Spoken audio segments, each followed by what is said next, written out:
曾經洞里薩湖係滋養無數生命、風景如畫嘅地方，被譽為柬埔寨嘅心臟。而家呢片湖同周邊村落早前被連場水災淹沒家園，農田日常生活一下被沖散。大家有冇諗過，假如啱啱家園被炮火吞噬，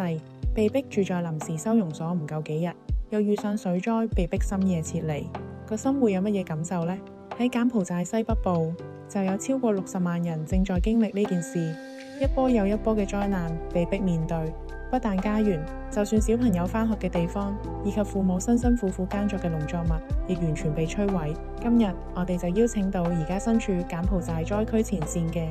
災後心理輔導協會總幹事 Tim Sir， 同我哋講下喺呢啲災區入面，政府救災人員點解要邀請 PCCN 嚟協助呢？究竟 PCCN 點樣介入幫助災民心理復原呢？ Tim Sir 你好呀，可唔可以同我哋講下你而家身處邊一個地方？當地嘅情況係點樣？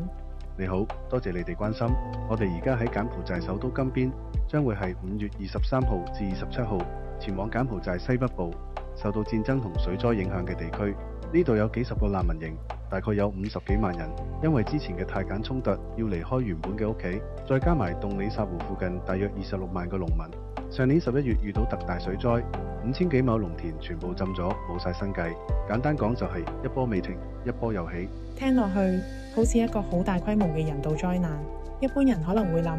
災後最緊要係食物、帳篷、藥物，點解你哋會咁重視心理支援呢？你講得好啱，頭一輪一定要先保障生存，食水、食物、醫療、住所呢啲係最基本。但係國際上而家越來越清楚睇到，就算有足夠嘅物資援助，災民大多都冇心情享用。就算有堅固嘅房屋俾佢哋居住，佢哋仍係憂心忡忡，寧願瞓喺外面，留低嘅係心入面嗰種驚、失眠、無力感。我哋過去喺30幾個大型災難地區服務過，成千萬人次，幾乎每次都見到類似嘅情況。一般負責物資救援嘅人員，通常派完物資、捐完款項就離開，好少會了解災民呢啲情況。心理創傷可以跟住人好多年，甚至伴隨一生。細路仔如果冇得到心理援助，第時長大成人將會引發唔少家庭社會嘅問題，特別容易輕生。成年人如果冇得到處理嘅話，內心嘅陰影更會影響下一代，亦都影響佢哋仲相唔相信呢個世界可以再次變得安全。咁今次喺柬埔寨，你哋主要係做啲乜嘢？我喺5月中旬已經嚟到柬埔寨，先做一啲事前準備同訓練工作，包括同當地政府同救援機構開會，簽合作協議，亦都要培訓翻譯員，解釋保密原則，等大家知道點樣安全、專業咁同災民傾偈。PCCN 喺過去15年，柬埔寨水災同人踩人事件，分別都有派員喺急症室提供服務，以及培訓40幾名災後心理輔導員喺金邊不斷為有需要嘅人提供心理援助。PCCN 嘅團隊根據聯合國同 MHPSS 精神健康與心理社會支援嘅指引，提供專業服務，都係免費無償嘅。多得香港廣大市民捐款支持。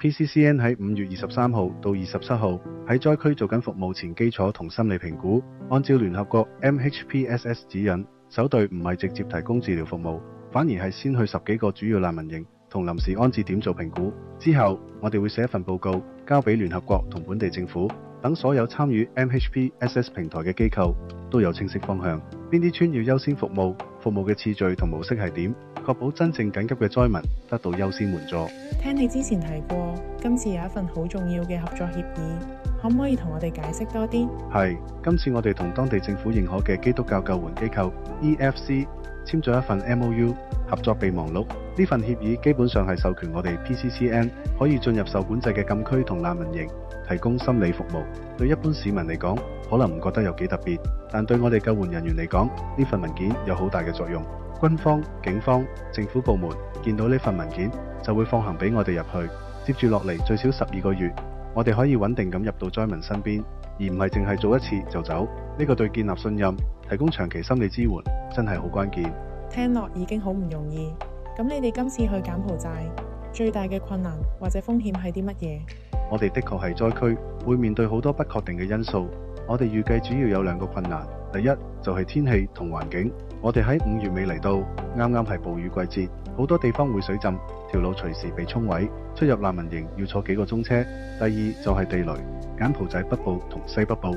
柬埔寨紅高棉時期埋咗幾百萬枚地雷，每逢暴雨同水浸，啲地雷會移位甚至浮起，對所有救援人員都係好真實嘅風險。最後想幫香港或者其他地方嘅觀眾問一句，如果我哋喺香港想幫手，可以點樣參與或者支持你哋？首先，大家未必一定可以好似我哋咁去到前線做救援工作，不過我可以肯定大家可以 like、share 同 subscribe 我哋嘅頻道，特別可以 share 落去義工群組或者一啲有心嘅捐款者，呢個可以間接幫助到災民早啲可以得到足夠嘅心理支援。呢類災區心理服務係要跑一段長路，除咗前線，同工多數都係自費。協會而家仍然需要籌募大約50萬港元去負擔臨床督導、保險、交通、當地租車、翻譯同埋提供心理教育、心理急救同介入服務。呢筆款項足以支持至少5萬個災民。當然，籌得越多，我哋可以做得越多。如果你有感動，可以透過連結或者協會官方渠道了解捐款方法。你哋嘅支持真係可以直接影響到好多人嘅生命。第二，如果你有興趣，好似我哋一樣去前線，成為災後心理輔導員呢，